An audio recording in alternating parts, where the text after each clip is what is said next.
종부세 비과세 조건에 대해서 한번 알아보겠습니다. 조정지역일 때는 비조정일 때와 뭐가 다른가요? 조정지역이 되게 되면 기존에는 우리가 비조정지역일 때는 2년 보유만 하게 되면 주택이 비과세가 되는 걸로 알고 계실 거예요, 다들. 맞죠. 조정지역이 되면서 2년 거주 요건이 추가적으로 붙게 돼 있습니다. 그래서 예전처럼 집을 구매를 하시고 전세를 돌려서 잔금을 좀 치르신다든지 이런 식으로 해서 세입자가 거주를 하게 된 뒤에 2년을 보유했다고 해서 주택을 매도하시게 되면 생각지도 못한 부분에서 이제 비과세를 못 받게 되는 경우가 생기실 수도 있죠. 이거는 좀 중요한 내용인 것 같아요. 네, 맞습니다. 예. 9억 넘는 고가주택의 경우에 장특공제를 옛날에 받을 수 있었잖아요. 그쵸. 근데 2021년부터는 좀 바뀐다고 하는데. 네, 맞아요.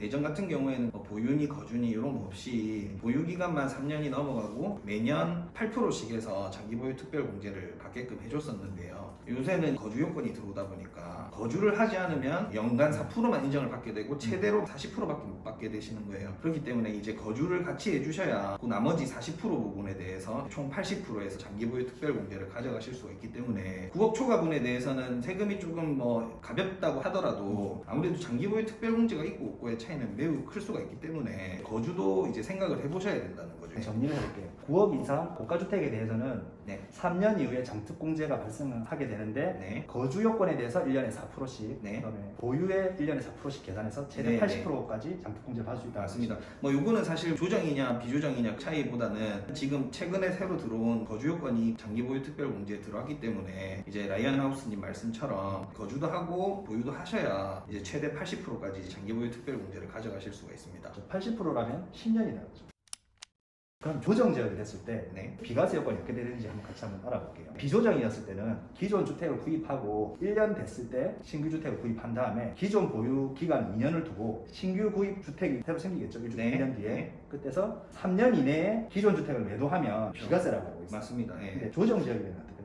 조정지역이 되면 제일 중요한 거는 신규 주택을 취득하는 시점에 기존 주택이 조정인지 비조정인지 그게 제일 중요합니다. 앞에 주택이 비조정이었다가 조정으로 바뀌어 있을 수도 있지 않습니까? 그렇게 되면은 조정지역과 조정지역의 주택을 두 개를 가지고 가는 케이스가 되기 때문에 첫 번째 요건은 이제 비조정지역이랑 일단 제일 흡사한 거는 기존 주택 구입하고 1년 뒤에 신규 주택을 구입을 하셔야 되는 거는 이건 대원칙이고요. 무조건 지켜야 되는 부분이고 기존 주택이 만약에 조정지역일 때 취득을 하셨을 때 거주도 하셔야 되고 보유도 2년을 하셔야 돼요. 그러고 난 뒤에 세 번째 신규 주택 구입 시점에 둘 다 조정지역이기 때문에 신규 주택 취득한 시점으로부터 1년 이내에 기존 주택을 파시고 전입도 하셔야 되는 그런 조건까지 붙어 있습니다. 지금. 네.